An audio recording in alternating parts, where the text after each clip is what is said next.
Sanibonani, welcome back to enye video. Ngiyabonga kakhulu for coming. Thank you very much. Ungakhohlwa ukusubscribe, like video, share video as well. Thank you so much. So guys, kule video sizokhuluma ke ngendaba zokhozi yet again ngoba kulodaba lapha abakhuluma khona ngoNgizwe Mchunu noLinda Sibiya ababesebenza ukhosini nabo abaxoshwa kuthiwa ke bazobonakala ku show okuthiwa i-Unfollowed. I think ikumzansi Magic, something like that. I think yayipresentwa nguThembekile Mkhototo, but it's kind of like bathi izobe isine presenter entsha kodwa ke uLinda Sibiya noNgizwe Mchunu kuthiwa bazoyagonyuluka kuyo ke leyo show bekhuluma ke ngokuxoshwa kwabo okhosini kuthi uNgizwe Mchunu ke noLinda Sibiya bazogonyuluka ngokokhozi kwi-TV bazobonakala beshare laphana indaba zokuhamba kwabo okhosini ngendlela abaphatheka ngakhona since sibona lapha sekuhambe uTata Sibonge Ngcobo into ezikanjalo bafethu ke kuthiwa izoba khona le show kuzoba khona ubhuti uNgizwe nobhuti uLinda Sibiya.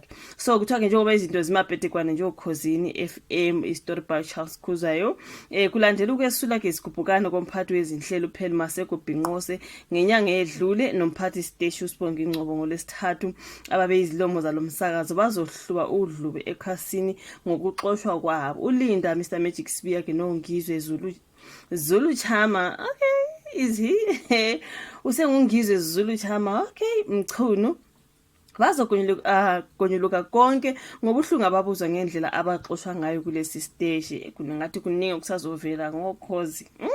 uMr Magic uze ahlengezele inyembezi futhi agqunqe nasebusweni uma ke chaza indlela axoshwa ngayo. Wayengumphathi stage kulomsakazo umnumzana Bonga Mpanza. Le ndoda yazama ukungibulala nokuqeda ngomlando wami kusho ke uBhuti Sibiya kumazwibela ke esizini esibili ngohlelo kolukhonjiswa kwiShowmax nakumzansi Magic i-Unfollowed. Uthi sekukaningi ke uMr Magic ekuveza ukuthi indlela axoshwa ngayo ngompanza uMr Magic ekuveza ukuthi indlela axoshwa ngayo ke ngumpanza okhosini yaba nobulwane ngoba wancishwa even ithuba ke lokuvalelisa kubalaleli ekubeni esenzela ukhozi esebenzela ukhozi ngokwethembeka nokuzikhandla akazange alithola ke nethuba lokuthi eyavalelise. Laba basakazi ababengaconsi phansi kulokhu bazobe bephekwa ke ngembuzo nguspeech Mzwawumbi ongene endaweni yomethuli weseason 1 yaluhlelo uThembekile Mkhototo.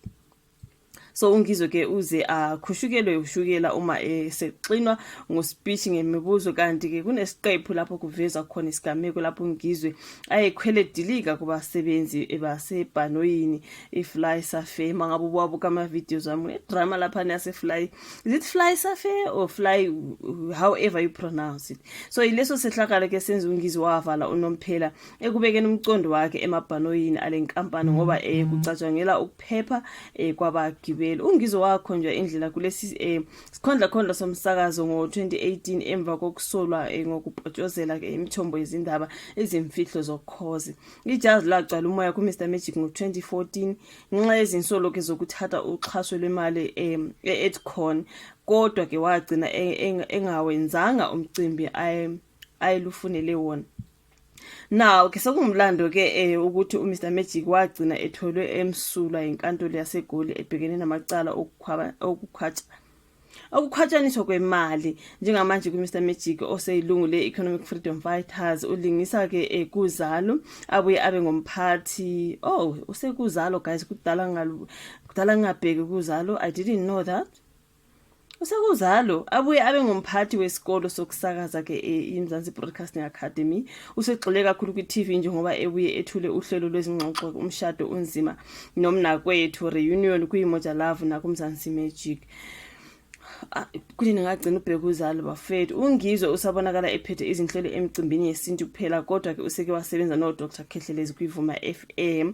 Lezi insizwa zakaZulu Natal ezibekile induku ebandla kulomkhakha zizobe zidedelana ke kwi-Unfollowed nabanye osaziwayo bakuleli okungumfundisi osaqhiqa ke enkantolo ngecala lokuhlasela esikoleni uPastor Mboro. Nomboro. Okay, umrapper obuya ejele ngecala lokubulala umkakhe uPitch Black Afro uMel Viljoen. Do you say Viljoen? Let me see. Viljoen, however you pronounce it. we-Real Housewives of Pretoria umethuli wezinhlelo zetelevision owaboshelwa ukushaya uBoyti Thulo, uButi Bigwa kanye nomrapper ke oyindodana kaBrenda Fassie uBongani Fassie. Okay, so those are some of the guys who's gonna be on that particular show. I-Unfollowed ke season 2 izoqala kukhonjiswa kwiShowmax kusukela ngoLwesithathu ngoNovember 27. Okay, so yeah, mina guys kuthiwa kuBhuti Ngizwe noBhuti uLinda Sibiya bazobe bekhuluma ke ngodaba labo loxoxo khosini ngendlela abahamba ngayo. Siyazi sinokubona ama videos akaBhuti Ngizwe exoxa ngokuthi basamkolota nokumkolota and whatsoever. Angazi bafethu kuzomela ke silibuka uhlelo i-Unfollowed lapha na kuMzansi Magic na kwiShowmax njengoba besho ke sizwe ukuthi kuthiwa ngathi kuningi okusazobhujuka ngendaba zokhozi bafethu singabuye sithini ke. Thank you so much ukuthi uyibuka ivideo kusiyashuva la ka comment section, ulike ivideo, subscribe, ushare, ufake i-bell notification yakho on. Siphinde sibonane kwelandelayo. Bye.